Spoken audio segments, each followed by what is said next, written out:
Hello, welcome back to the next episode of Mr. Love Queen's Choice. We are going to start getting more into the date content now. I think we'll start with Lucien since we're already doing a current event for him right now. But I will be doing all the other guys too shortly after, so it's not gonna so it's not going to be just all Lucien all the time. So all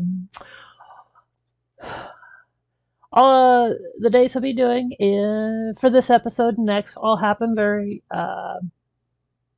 early on. You have access to these cards early on. We've already gained access to it in our playthrough by getting the uh, by opening up the ability to get shards from the studio footage. However, I will be pulling the footage from this episode from one of my other accounts so that you don't have to wait for me to get all the shards and karma promise points to unlock them on the playthrough account. So, we have done the Firefly date already. I think that was back in episode 15. And so next one we will be doing is lecture day. These, the ones I'll be doing in this episode next, take place before Lucien moves in next door, and that's why he'll reference coming over to pick up the main character in some of them. Anyway, let's go.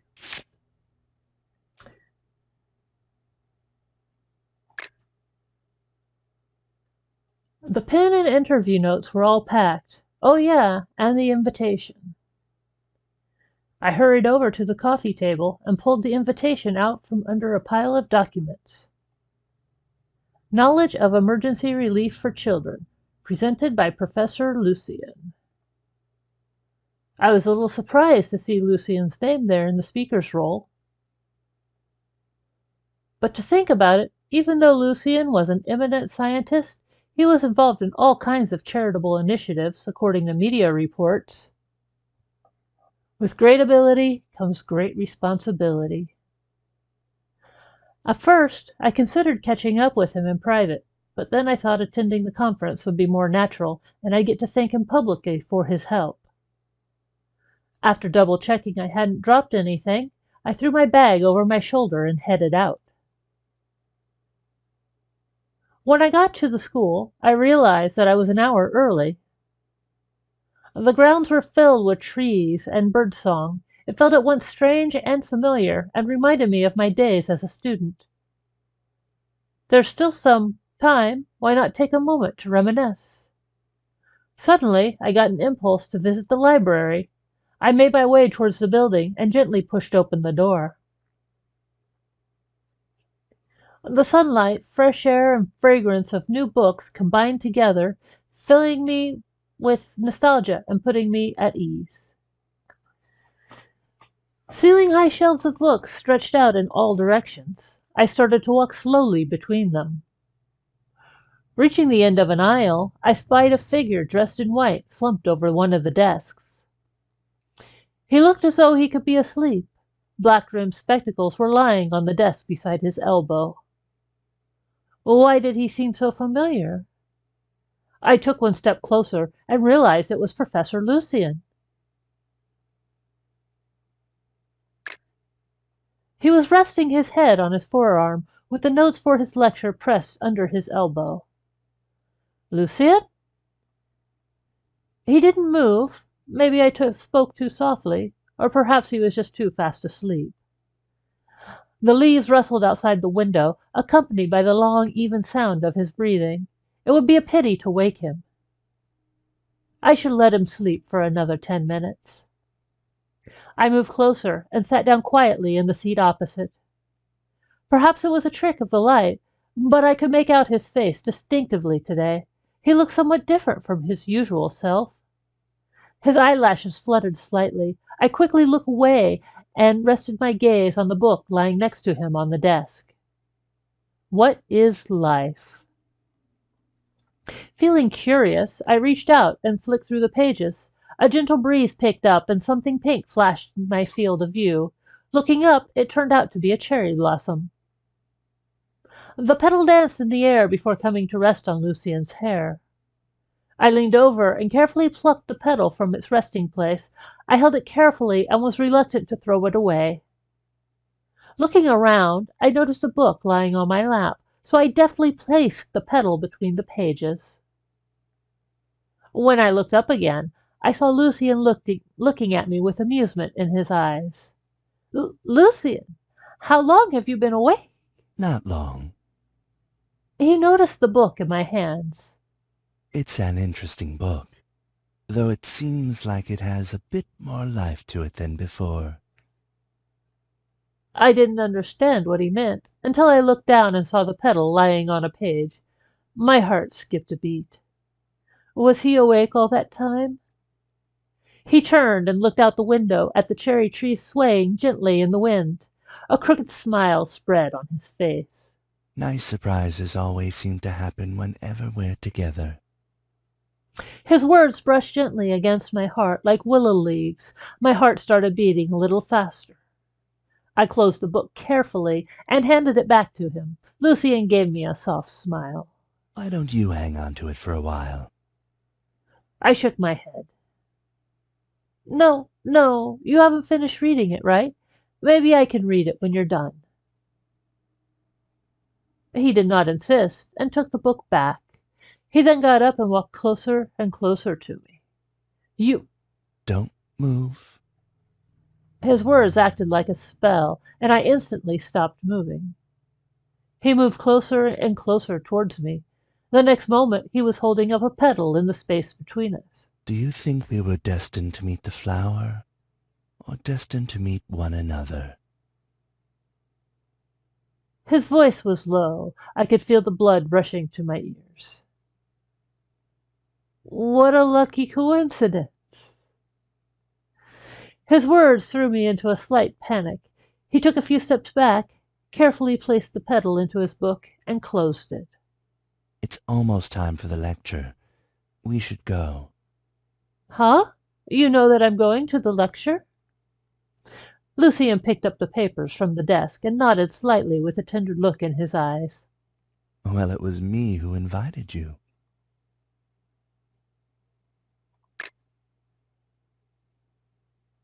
I followed Lucien to the venue, which was an activity center filled with children's characters and artwork. When we got there, all the children were already sitting quietly in their seats. I suddenly started to wonder how a neuroscientist would act in a room full of children. I looked at him and mouthed the words. I'll head over. Good luck. I headed over to the side and took a seat. Lucien nodded, wandered over to a projector, and hit play. Images flashed up on the screen in quick succession. A seed germinated in the dark soil. Baby chicks clamored for food. A newborn baby let out its first cry, dumbfounding everyone in the room. The children in the audience appeared entranced by the powerful images of life. The film ended with a picture of a slow-beating cartoon love heart. The children looked up at Lucien with adoration. He turned off the projector and walked to the center of the room. Life is a complicated question, and you'll get all kinds of answers as you grow up. Inevitably, many of the kids started to look puzzled. Prolonging life is what we do. Human beings have already figured out lots of ways to extend and protect life. Lucien squatted down, looking at them with gentleness. Your mommies and daddies look after you right now, but you'll need to learn how to look after them too, right? Lucien stood up and picked up a bottle of a human heart from a table. The heart is one of our most important organs, but when it stops, it doesn't mean you're dead. There's still a chance we can restart it. Lucien paused and looked over in my direction. Do you know CPR? Would you like to be my assistant? Okay, sure. It's important for kids to know how to do first aid, not just adults. I felt honored to be asked. I hurried over to Lucien's side. Lucien placed the mannequin in the center of the room and started to explain CPR to the children. First, we need to check if the person is still conscious. If they're not responding, their breathing has stopped, and we can't feel a heartbeat, then we need to start CPR. He gently took my hand and guided it down onto the mannequin. Place the heel of your hand on the middle of the chest and push down between 5 and 6 centimeters. Suddenly, one of the kids put his hand up. Can I have a go? The boy was clearly very keen to have a go. Lucien nodded. Of course. Hands-on is the best way to learn. Come over here. The boy approached and set about learning the actions of CPR with great diligence. Keep your arms straight. Maintain a regular rhythm. Lucien's expression was serious, but his tone was very soft and reassuring. At the end of the demonstration, I patted the boy on the head. You did very well. Be sure to remember how to do it. I will. If something happens, then I can help Grandma. Looking at the very conscientious and serious boy in front of me, I couldn't help feeling a little uneasy. Is your grandma okay? It looked like I hit a nerve. He lowered his head and pulled absent-mindedly at the corner of his shirt. Grandma says one day she will go away and become a star in the sky watching over me. He choked up a bit as he said it. The other children followed his lead, crying out that they didn't want to lose their grandmas or grandpas. Looking at the children, I started to feel sorrow welling up in me. His grandma had obviously been preparing him for when she would no longer be around. The boy's eyes were filled with tears. All my words to him were stuck in my throat. I reached out and gave the boy a hug. Sometimes physical touch can be more comforting than words. The boy tried to put on a brave face and quickly dried his eyes. Thank you, miss. Don't worry. I'll look after my grandma. I nodded and let him go. Lucien walked up beside me with a medical kit in his hand. Why was Lucien carrying a medical kit?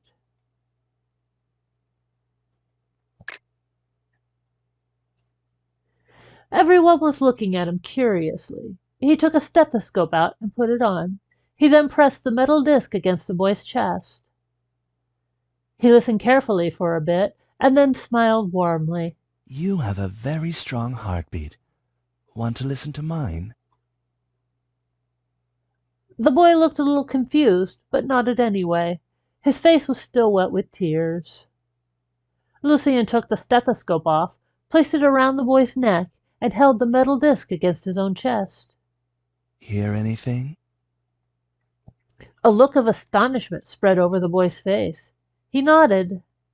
From birth to maturity to old age and finally death, life is a process and will not be considered complete if any one of these stages is missing. I suddenly understood. Children don't just need hugs. They need somebody to explain things to them in an upfront and thoughtful way. Lucien's voice had a magical quality that seemed to put the children at ease. He then pulled out a handful of candy from his pocket, which he distributed among the children, giving an extra one to the boy who had been crying. Remember to take it home and share it with your grandma. He patted the boy on the head, then walked over to me and placed a candy in my hand. Everyone gets one. The candy retained the warmth from his hand. I could already taste the sweetness before I even ate the candy. The children dispersed in a gaggle of happy chatter, leaving Lucy and I alone in the hall. I suddenly remembered the interview I had planned to do. I went to grab the questions I prepared, but found a handwritten note lying next to my bag. On it was written the words, "Thank you, sir and miss. I'll look after my grandma." I handed the note to Lucien, who smiled slightly. He's a brave kid. He's brave because his grandma has raised him with a lot of love. When he was crying, I didn't know how to comfort him. I realized I'd never really thought about death myself. So I just went with my instincts and gave him a hug. Death is a fact of life. Each stage can be understood in different ways according to different principles. We have a lot of time to think about it and come to terms with what it means. Suddenly, I recalled a kind voice from when I was young, who taught me to always look for the good in people. I broke the eye contact and looked down at my feet. Lucia noticed the change in my demeanor and let out an almost inaudible sigh. Maybe I'm talking too much. I think maybe a hug is what you need most right now. Lucien moved towards me with his face etching in the shadow. He opened his arms and gave me a brief, respectful hug. He patted my back, one time, a second time. We shared a quiet moment. I could feel his strong and even breath, like when he was in the library. It made me feel safe for some reason. His warm embrace helped to calm me down. Gradually, I let him go and looked up and smiled at him. Actually, I was thinking about my dad. Thanks for the hug. It helped a lot. It's a blessing to have someone you miss. I realized everything felt fine whenever I was with Lucien. It made me more curious about him. Instinctively, I had an urge to approach him and get to know him. Lucien looked down at the interview notes in my hand and pushed his glasses. I'm so glad you came today. I suddenly remembered it was Lucien who invited me here today. Why did you invite me? Hearing this, Lucien looked down slightly and moved a bit closer. I sensed you've been anxious lately. I thought a change of scenery might be helpful. I felt like the fate of the company was resting on my shoulders, so I had been pushing myself very hard lately.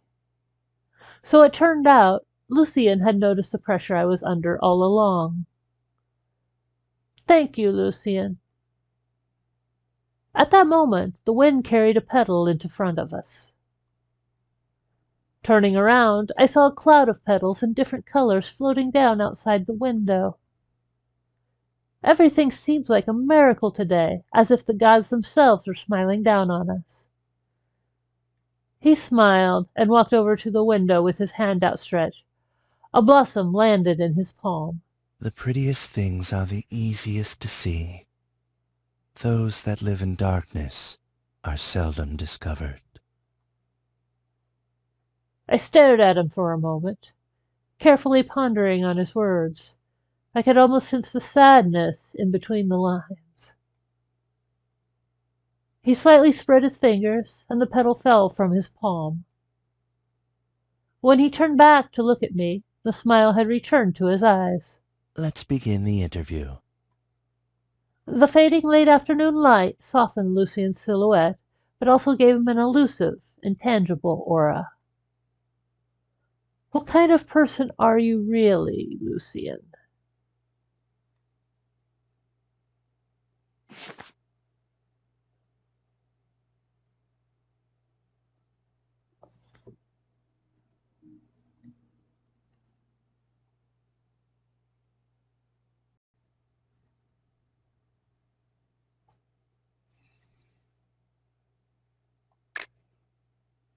To prepare for our upcoming mathematics superpower-themed program, I have been doing research for days. It's a niche field, but I still wanted the general public to enjoy it. However, I couldn't find a lot of materials on the topic. This made me anxious, feeling overwhelmingly unprepared. My mind drifted to Lucien. For some reason, I believed he might be able to help. I took out my phone and dialed Lucien's number.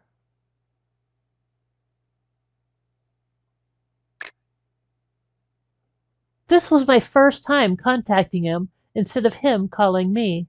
Though it was just for work, I still felt nervous. Hello, Lucien? Yes, it's me. If I'm not mistaken, this is your first time calling me. Actually, I have a show-related question for you. I wish you'd call me for non-show related reasons someday too. I blushed, not knowing how to reply. Anyway, what's your question? We're doing a show on math superpowers, but I can't find much on the topic no matter where I look. So you want to ask me for recommendations? Yeah, if possible. I don't know much about the topic either, but there's a library out in the suburbs you could try. Really? Can you give me the address? The place is hard to find. I'll bring you there tomorrow. But I don't want to be a burden. I happen to have some books I need to borrow there as well. And I'd never consider you a burden. He sounded so casual, but my heart rate picked up anyway. Thank you, Lucien. I'll pick you up at 9 a.m. When I woke up, it was already 8:30.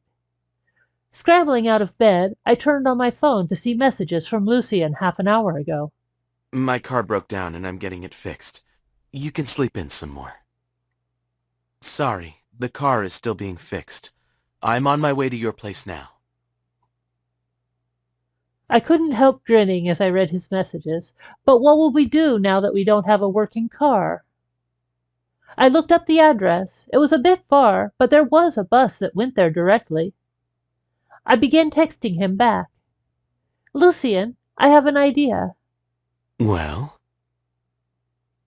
Let's go by bus.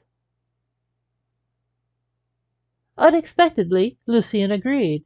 It was a Saturday, so the bus was crowded, and we had to stand.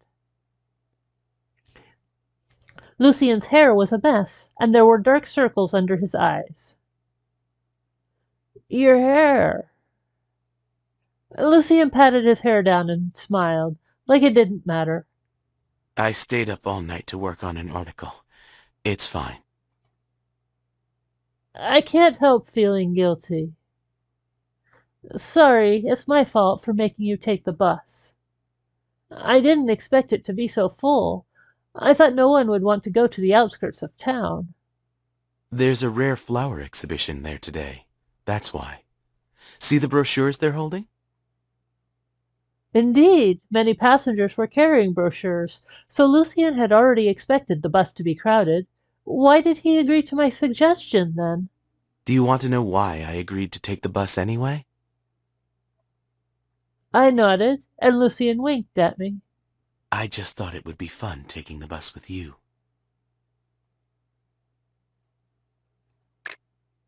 I blushed for the umpteenth time. The breeze messed up my hair, tickling my face.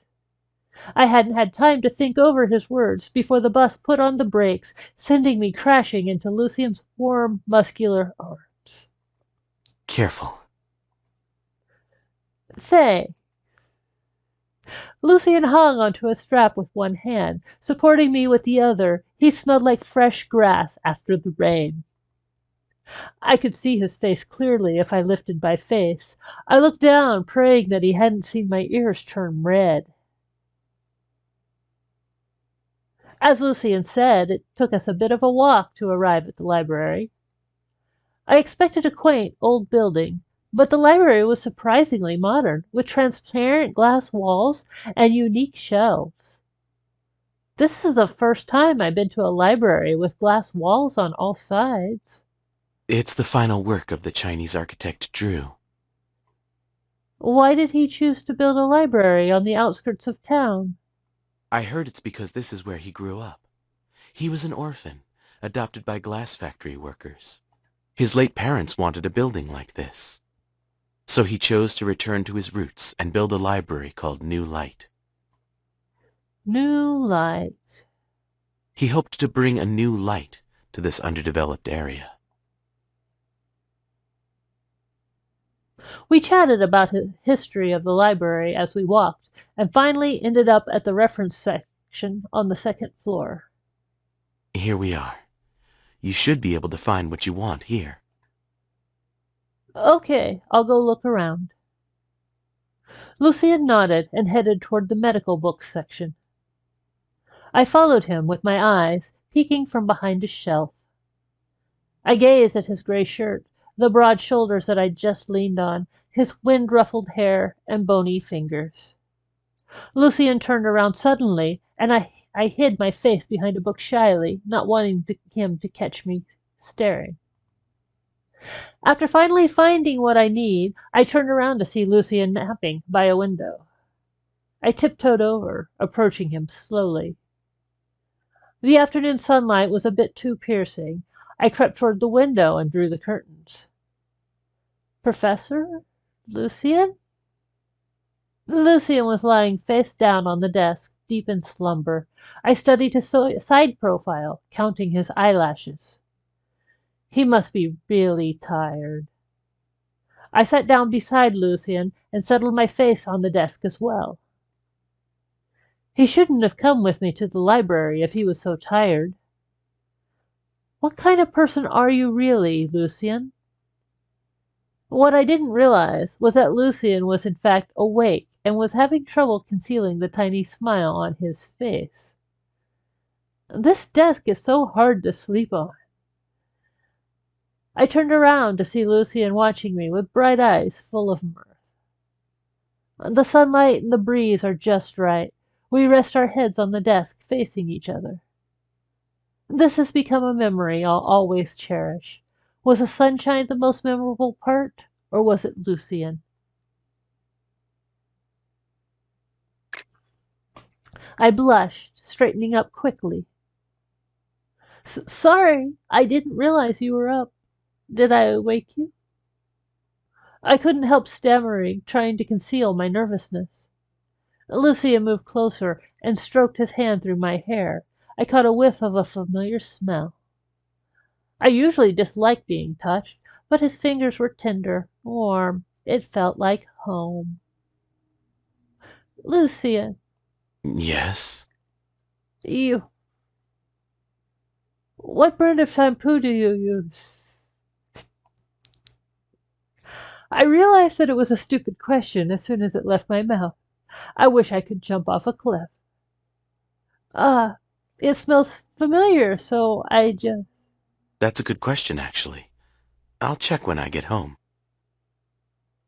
Lucien answered my question in all seriousness, instead of laughing or acting irritated like I expected. He reached for the book in my hands. What materials did you find? This book called Digital Genius and these foreign journals. It's all a little beyond me, though. It's a professional field, after all. How about I summarize the main points for you, then? That would be wonderful. I watched Lucien meticulously listing the important points and felt extremely lucky to have his help. Lucien. Yes? I feel like I've been nothing but a burden to you since we first met. Am I just too dumb? No, not at all. Lucien looked up at me. I like taking care of you. Or should I say, I like feeling needed. It makes me feel like I'm important to you. Thank you, Lucien. How many times have you thanked me today? You don't need to be so polite. Feel free to come to me whenever you have questions. I couldn't bring myself to meet his eyes. Somehow, I couldn't find anything to say besides thank you. He doesn't seem to mind, though, judging from his smile. If you really want to thank me, you can teach me something in exchange. In exchange? Lucien gestured at the book in his hands. But what can I teach you? Lucien continued, half jokingly. Can you teach me how to love?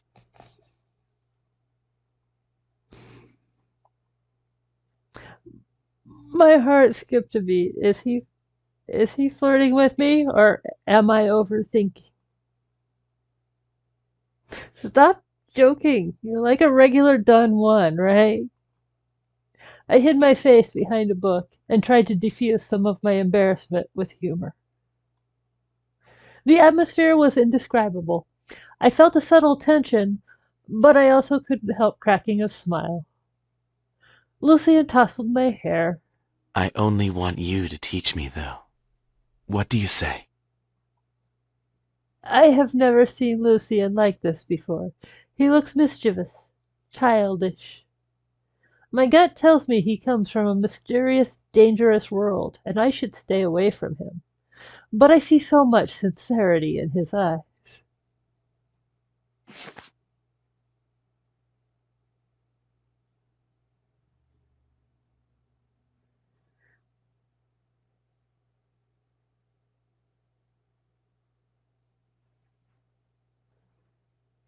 All right, I will stop there for now, but the next episode will be doing a couple more. Um, so I'll talk to you then. Take care.